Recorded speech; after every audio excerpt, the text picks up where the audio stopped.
Hi scholars, it's Miss Dunn. Today we're going to be writing together and we're going to continue writing our nonfiction how-to books. And as you know, your teachers have collaborated on our nonfiction how-to book of how to brush your teeth.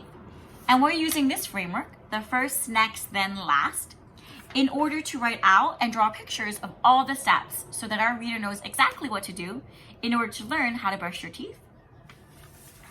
And Miss Swant started us off with the first step by getting our materials. So getting our toothbrush and our toothpaste.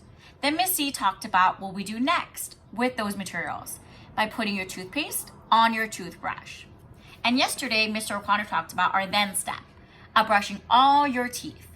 So today, I'm going to be thinking about what our last step is of how to brush my teeth.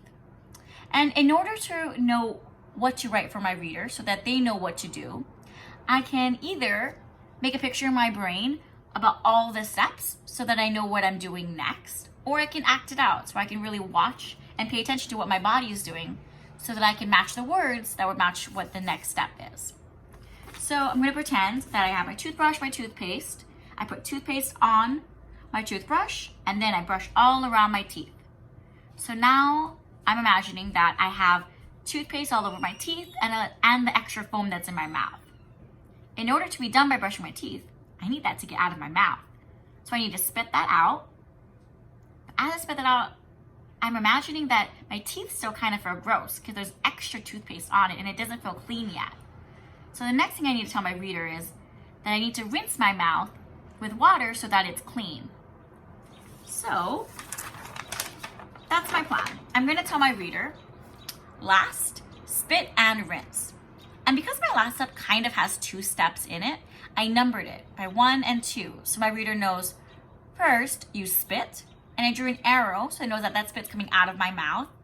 And then next, you rinse your mouth with water, and I drew an arrow from the cup of water, which is labeled water, to my mouth and then back out again. And as I'm looking at my picture and my words, I'm realizing that I didn't tell my reader that you need to rinse your mouth with water. So I'm going to add those words here. So it says last, spit and rinse with water so that my reader knows exactly what to rinse their mouth with so their mouth is clean. Well, we know that the word with is a basket word, so let's dribble it out. W-I-T-H spells with. I'm going to write that here. W-I-T-H spells with. Last, spit and rinse with water. Well, water's not a basketball word, so I'm going to have to stretch it out, and here are the sounds to write a letter for it. So do that with me. Water. W-R-O-T, and is R. Water. Great. Let's reread it so that it makes sense, to see if it makes sense.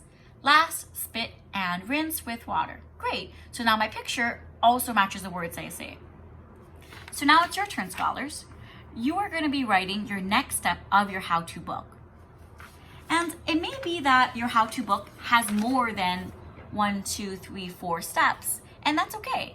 You can use the back of this paper or get another one to write your next step so that your reader knows all of the steps that they need to do in order to be an expert at whatever you're teaching them.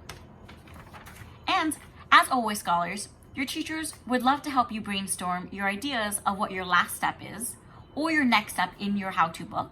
So if you want to, please reach out to your teachers. We'd love to brainstorm some ideas with you. Have a great day. Bye. So now it's your turn, scholars. You're going to be writing your last step of your how-to book. And if your how-to book includes more than just 1, 2, 3, 4 steps, that's okay. As long as your how-to book includes all of the steps that your reader needs to know in order to do what you're teaching them.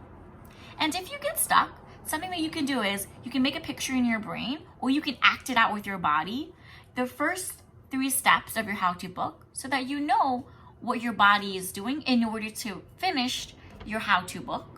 And then you can match words so that your reader can read it and look at what to do in order to be an expert at whatever you're teaching them.